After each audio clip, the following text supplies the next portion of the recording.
آپ نے سنا ہوگا حضور نے سورہ رحمان کے بارے میں فرمایا ہے سورۃ الرحمان عروس القرآن. یہ سورہ رحمان جو ہے یہ قرآن کی دلہن ہے. جیسے دلہن کو آپ خوشنما لباس پہناتے ہیں، آراستہ پیراستہ اس کو گہنے اور اس کو زیور پہناتے ہیں، تو جس طریقے سے سجاتے ہیں آپ دلہن کو، اللہ تعالیٰ نے ایک سورت قرآن مجید میں یہ ایسی رکھی ہے سورہ رحمان کی، اسے خوب سجایا ہے. اس میں الفاظ کا در و بست، اس کا اپنا ایک ڈیوائن میوزک ہے. وہ تو اللہ تعالیٰ قراء جو ہے خاص طور پر مصر کے قراء، اللہ تعالیٰ ان پر رحمت نازل فرمائے، ان کی خطاؤں سے درگزر کرے. جس طرح قرآن کے انٹرنسک میوزک کو انہوں نے واضح کیا ہے. واقعہ یہ ہے کہ اگر یہ لوگ نہ ہوتے، شیخ عبد الباسط محمد عبد الصمد، شیخ محمود خلیل الحسنی، یہ لوگ کہ جنہوں نے قرآن کے اس غنا میوزک، یہ لفظ جو ہے آپ حیران نہ ہو کہ میں یہ کوئی شاید توہین کر رہا ہوں قرآن کی، حضور نے یہ لفظ استعمال کیا ہے. تغنو، اس قرآن کو اچھی سے اچھی خوشلہانی کے ساتھ پڑھو. من لم یتغن بالقرآن فلیس منا، جو قرآن کو بہتر سے بہتر انداز میں، اچھی سے اچھی آواز میں، خوشلہانی کے ساتھ پڑھنے کی کوشش نہیں کرتا وہ ہم میں سے نہیں. بلکہ ایک مرتبہ حضور رات کے وقت آپ گشت پر تھے اپنے ساتھیوں کے حالات معلوم کرنے کے لیے. حضرت ابو موسیٰ اشعری رضی اللہ تعالیٰ عنہ ایک صحابی ہیں، ان کے گھر کے پاس سے گزر ہوا، وہ رات کو تہجد پڑھ رہے تھے، کھڑے ہوئے کیف کے عالم میں قرآن تلاوت کر رہے ہیں. حضور کو بہت پسند آئی ان کی قرات، کافی دیر تک وہاں کھڑے سنتے رہے. اب انہیں کیا پتا کون سن رہا ہے. بالکل اسی طرح سمجھ لیجئے ایک بات یاد آئی ہے، حضور فرماتے ہیں کہ جس طرح کان لگا کر اللہ قرآن کو سنتا ہے کسی چیز کو نہیں سنتا. ہمیں نظر نہیں آتا نا، ہمیں معلوم نہیں، ہم قرآن پڑھ رہے ہیں تو سننے والا کون ہے؟ سب سے زیادہ کان لگا کر خود اللہ. یہاں اس لیے مجھے یاد آیا کہ ابو موسیٰ اشعری کو کیا پتا تھا کہ کون سن رہا ہے. وہ اپنی کیفیت میں نماز میں تہجد میں قرآن کی تلاوت کر رہے تھے، اور ظاہر بات ہے ان کے گھر ایکڑوں میں بنے ہوئے نہیں تھے، ایک ایک کمرہ، ایک ایک کوئی حجرہ، ایسے تو گھر تھے نا صحابہ کے. لہذا حضور پاس سے گزرے، آواز آئی، کافی دیر سنتے رہے. اس کے بعد آپ تشریف لے گئے، صبح فجر میں ملاقات ہوئی تو حضور نے تحسین کے انداز میں فرمایا یا ابا موسیٰ انک قد اوتیت مزمارا من مزامیر آل داؤد. اے ابو موسیٰ، تمہیں تو آل داؤد کے سازوں میں سے ایک ساز اللہ نے عطا فرما دیا. جس طرح حضرت داؤد لہن داؤدی مشہور ہے کہ جب وہ پچھلے پہر رات کو حمد کے ترانے الاپتے تھے، قرآن میں ہے کہ پرندے شامل ہو جاتے تھے ساتھ، اور پہاڑ وجد میں آتے تھے، پہاڑ بھی ان کے ساتھ شریک ہوتے تھے. تو جس طرح کا اللہ نے ان کو لہن عطا فرمایا تھا، حضور نے تحسین کے انداز میں فرمایا ہے ابو موسیٰ اشعری، اللہ نے تمہیں بھی آل داؤد کے سازوں میں سے ایک ساز عطا فرمایا ہے. بہرحال قرآن مجید کا جو یہ میوزک ہے، قرآن کے الفاظ کا جو حسن ہے، جہاں تک حسن معنوی ہے وہ تو ہر لفظ میں ہے، لیکن یہ حسن ظاہری، حسن صوتی، حسن لفظی، یہ اپنے کلائمیکس پر آپ کو نظر آئے گا سورہ رحمان میں. لیکن قرآن میں یہ سورت اس اعتبار سے بھی ممتاز ہے، اس کی 4 آیات پر ذرا توجہ کریں گے، عجیب حقائق سامنے آئیں گے. جہاں یہ قرآن مجید کے حسن صوت اور حسن لفظی کی معراج ہے، وہیں اس کی پہلی 4 آیات میں 4 چوٹی کی چیزوں کا ذکر ہے، سب سے اونچی چیز ہے. پہلی آیت کیا ہے؟ الرحمن. ایک آیت ہو گئی. رحمان کیا ہے؟ اللہ کا نام ہے. کبھی آپ نے غور کیا اللہ کے ناموں میں سب سے پیارا نام کون سا ہوگا؟ رحمان. کیوں؟ اس کا مادہ کیا ہے؟ رحمت. ہمیں سب سے بڑھ کر جس چیز کی ضرورت ہے وہ کیا ہے؟ رحمت خداوندی. نام اچھی طرح سن لیجئے اس حضور کے قول کو. حضور فرماتے کوئی شخص جنت میں مجرد اپنے عمل کی بنیاد پر داخل نہیں ہو سکے گا جب تک کہ رحمت خداوندی دستگیری نہ کرے. کسی صحابی نے بڑی ہمت اور جرأت کا ثبوت دیا کہ پوچھ لیا کیا حضور آپ بھی؟ جب آپ نے فرمایا کوئی شخص داخل نہیں ہو سکتا جنت میں محض اپنے عمل کی بنیاد پر جب تک کہ رحمت خداوندی جو ہے وہ دستگیری نہ فرمائے. پوچھا گیا کیا آپ بھی؟ آپ نے فرمایا ہاں میں بھی. آپ انداز کیجئے کہ اگر محمد الرسول اللہ بھی رحمت خداوندی کے ضرورت مند ہوں تو تاب دیگراں چے رسد، ہماری تو سب سے بڑی ضرورت رحمت خداوندی. اب یہ رحمت جو ہے قرآن مجید میں اللہ تعالیٰ کی یہ شان 2 الفاظ کے ذریعے سے آتی ہے، رحیم اور رحمان. اور کوئی مادہ نہیں ہے جس سے 2 نام بنتے ہوں اللہ کا، لیکن یہ مادہ ہے واحد رحمت کا کہ جس سے رحمان بھی ہے رحیم بھی ہے. رحیم صفت مشبہ ہے، رحمت دائم ہو جائے گی، مستقل ہوگی تو رحیم کہیں گے. اور رحمان، اس میں رحمت کی ہے وہ شان ہے کہ جیسے ٹھاٹھے مارتا ہوا سمندر ہو، ہیجان کی کیفیت، طوفانی کیفیت. رحمت خداوندی کا طوفانی جوش وہ ہے رحمان.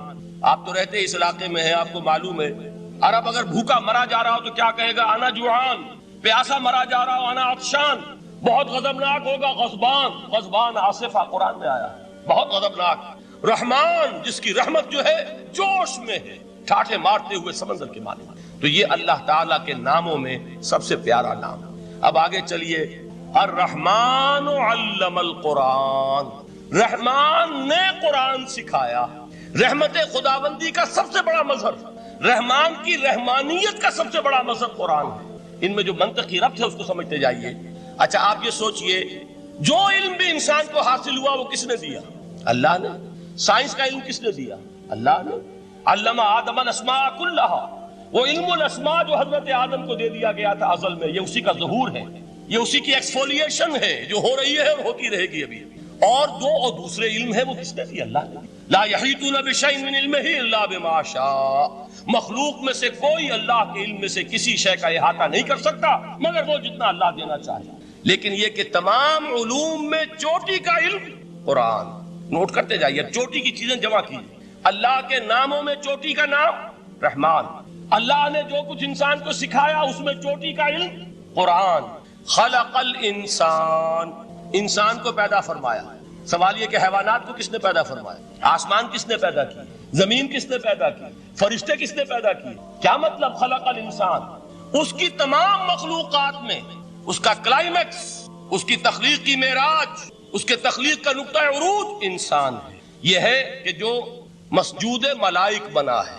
وَلَقَدْ كَرَّمْنَا بَنِي آدَمَ وَحَمَلْنَاهُمْ فِي الْبَرِّ وَالْبَحْرِ وَرَزَقْنَاهُمْ مِنَ الطَّيِّبَاتِ وَفَضَّلْنَاهُمْ عَلَى كَثِيرٍ مِّمَّنْ خَلَقْنَا تَفْضِيلًا. تو تخلیق میں سب سے اونچی تخلیق انسان کی، علموں میں سب سے اونچا علم قرآن کا، اللہ کے ناموں میں سب سے اونچا نام رحمان. تقاضے پورے کرو.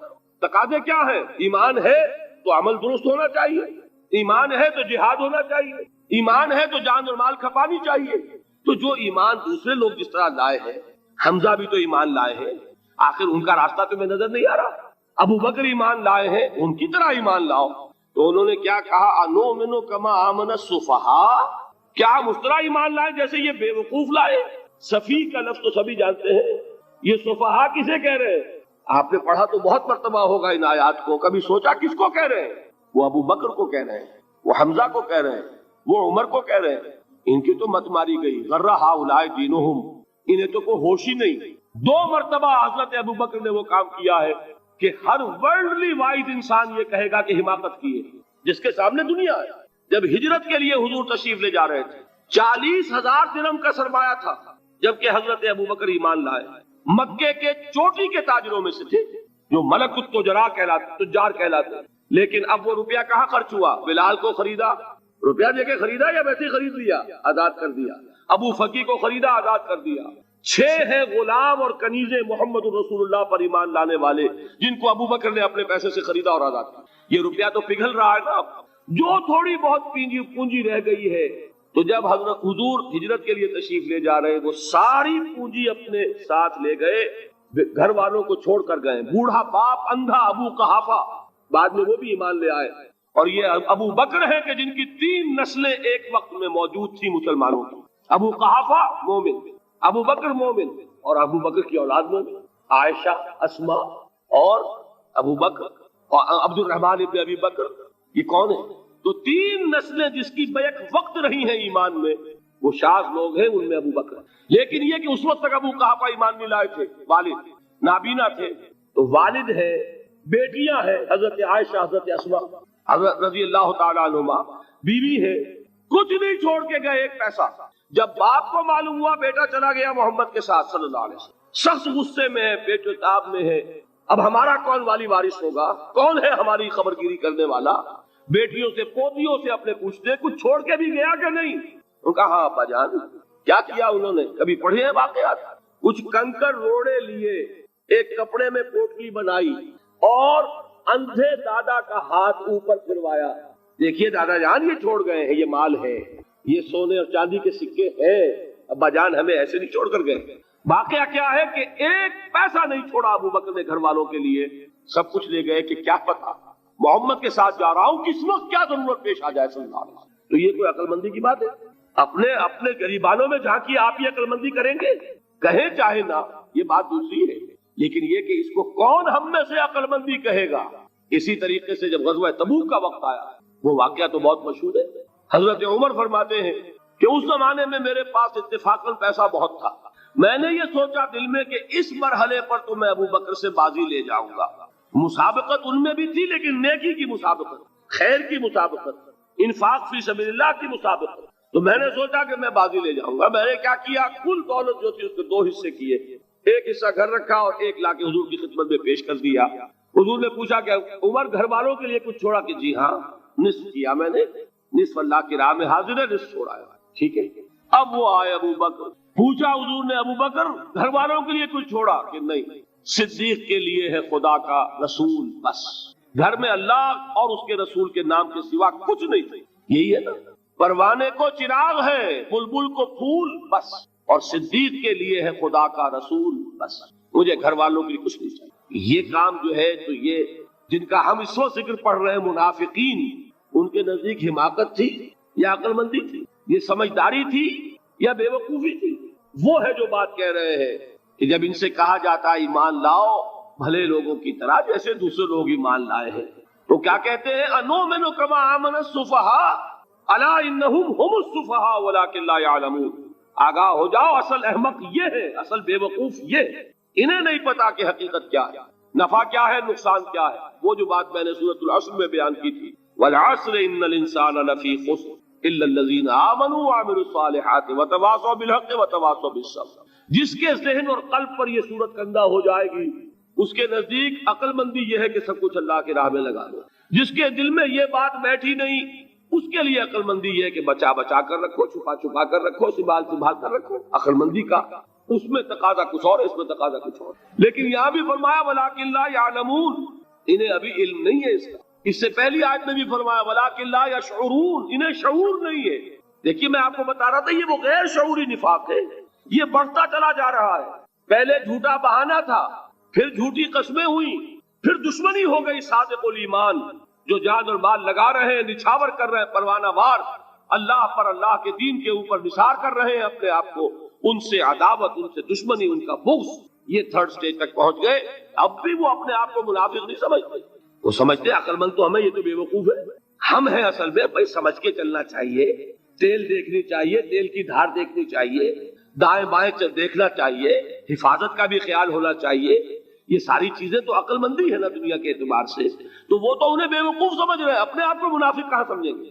چاہیے ٹھیک ہے بھائی, دین بھی چاہیے لیکن دنیا کی فکر بھی چاہیے کہ نہیں؟ یہ آپ کہتے ہیں کہ نہیں کہتے ہیں؟ یہ تو بات آپ نے بہت دفعہ سنی بھائی, ٹھیک ہے دین بھی ہونا چاہیے لیکن دنیا بھی تو ہونی چاہیے کہ نہیں؟ یہ ہے سمجھ دنیا کی, یہ ہمارے معیارات ہیں. یہی وجہ ہے کہ دین ذلیل سے ذلیل تر ہو رہا ہے. دین وہ جو میں نے حال ہی کے اشعار سنائے تھے کہ پستی کا کوئی حد سے گزر نہ دیکھے, اسلام کا گر کر نہ ابھر نہ دیکھے, مانے نہ کبھی کہ مد ہے ہر جذر کے بعد دریا کا ہمارے جو اتر نہ دے. یہ دریا چڑھا کب تھا؟ جب صحابہ کرام نے وہ فینیٹسزم جس کو آج ہم کہیں گے, اس کا جب مظاہرہ کیا, اس کا ثبوت دیا, دامے درمے سخنے, جان مال تن دھن سب لگا دیا, تو اللہ کے دین میں بہار آ گئی, رونق آ گئی, دین کا غلبہ ہو گیا. اور جب ہم اپنے سمجھ کر رکھیں گے تو ظاہر بات ہے کہ اس کا تو پھر جو حشر ہوگا وہ وہی. دین میں کمزوری, ہماری دنیا جو ہے پھل رہی ہے, پھول رہی ہے, دین جو ہے وہ کمزور ہوتا چلا. یہ ہے 3rd سٹیج اس نفاق کی, کہ جس کے بعد اب کوئی امکان واپسی کا نہیں ہے. یہ غیر شعوری نفاق, جان لیجئے کہ یہ نہیں ہے کہ ماضی ہی ماضی میں تھا, اب اس کا کوئی امکان نہیں. یہ نہ سمجھیے, اب بھی یہ نفاق جو ہے, یہ میں بتا دوں آپ کو, ایک عام آدمی ہے, دین کا تقاضا ہی سامنے نہیں ہے, اسے پتہ ہی اتنا ہے کہ اللہ کے دین کا تقاضا نماز روزہ, وہ نماز روزہ کر رہا ہے, اس پر نفاق کا حملہ نہیں ہوگا. اس کو آپ کہہ دیں کہ اس کی سمجھ کم ہے, اس کا شعور کم ہے, اسے پتہ نہیں ہے, دین کے تقاضوں سے واقف نہیں ہے, وہ بچا ہوا ہے, وہ محفوظ ہے. وہ جو میں نے آپ سے کہا تھا پرسوں, اور ایک صاحب نے جواب دیا مجھے بعد میں کہ آج آپ نے جو بات کہی ہے تو کل لوگ کم آئیں گے, آپ نے ڈرا دیا کہ یہ جو تقاضے دین کے سامنے آ رہے ہیں تو اس سے ذمہ داری بڑھ رہی ہے. اب جس نے سمجھ لیا ہے پھر پیچھے رہے, وہ نفاق کے خطرے میں ہے. جسے سمجھ ہی نہیں ہے وہ پھر بھی کوئی نہ کوئی عذر پیش کر سکے گا کہ اللہ ان مولویوں سے پوچھ جنہوں نے ہمیں بتایا نہیں, انہوں نے تو دین کے تقاضے ہمیں یہ بتائے نہیں, انہوں نے تو ہمیں نور اور بشر میں چکر دے کے لڑائے رکھا, ان سے پوچھ. اصل سے مجرم جو ہے وہ یہ ہے, وہ واقعہ یہ ہے کہ کسی درجے میں بچیں گے کہ دین چاہتا کیا ہے, دین کے تقاضے کیا ہے, توحید کی حقیقت کیا ہے, شرک کی حقیقت کیا ہے. اس کی طرف اگر توجہ ہی نہیں دلائی جا رہی اور اس غریب کو پتہ ہی نہیں, اسے پتہ ہی صرف یہ ہے کہ کھڑے ہو کر سلام پڑھنے میں اتنا فائدہ ہوتا ہے، وہ پڑھ رہا ہے بیچارہ، لہذا اس کا معاملہ آسان ہے بنسبت اس شخص کے کہ جس کے سمجھ میں آ گیا ہو، بات اس نے پالی ہو۔ دین یہ چاہتا ہے، دین اپنا غلبہ چاہتا ہے۔ علامہ اقبال نے غالب پر ایک جو نظم لکھی ہے باغ درا میں ہے، اس کا ایک شعر بڑا پیارا ہے، گیسوئے اردو ابھی منت پذیر شانہ ہے، شمع یہ سودائی یہ دل سوزی یہ پروانہ ہے۔ یہ دین جو ہے یہ تو چاہتا ہے کہ اہل ایمان پروانہ وار اس شمع پر نثار ہو، جانے لگا دے، گردنیں کٹوا دے۔ وَلَا تَقُولُوا لِمَنْ يُقْتَلُ فِي سَبِيلِ اللَّهِ أَمْوَاتٌ بَلْ أَحْيَاءٌ وَلَكِنْ لَا تَشْعُرُونَ۔ اور اگر اس سے پیچھے ہٹیں گے، قدم پیچھے ہٹا نہیں کہ نفاق کی زد میں آئے نہیں، وہ نفاق کی پہلی stage, second stage, third stage وہاں پہنچ گئے، واپسی نہیں۔ اس کے لیے ایک اور دو آیات میں چاہتا ہوں کہ اس سے اس حقیقت کو اور سمجھ لیں اچھی طرح، تاکہ کوئی اشکال نہ رہ جائے۔ ایک آیت تو میں نے شروع میں پڑھی تھی، ایک نہیں ہے یعنی ایک جگہ سے سورہ عنکبوت، اور ایک آیت ہے سورہ حج کی، وہ میں نے شروع میں تلاوت نہیں کی۔ سورہ حج کی آیت دیکھیے، اس قدر پیاری آیت ہے، دوسرے رکوع کے اندر آپ کو آیت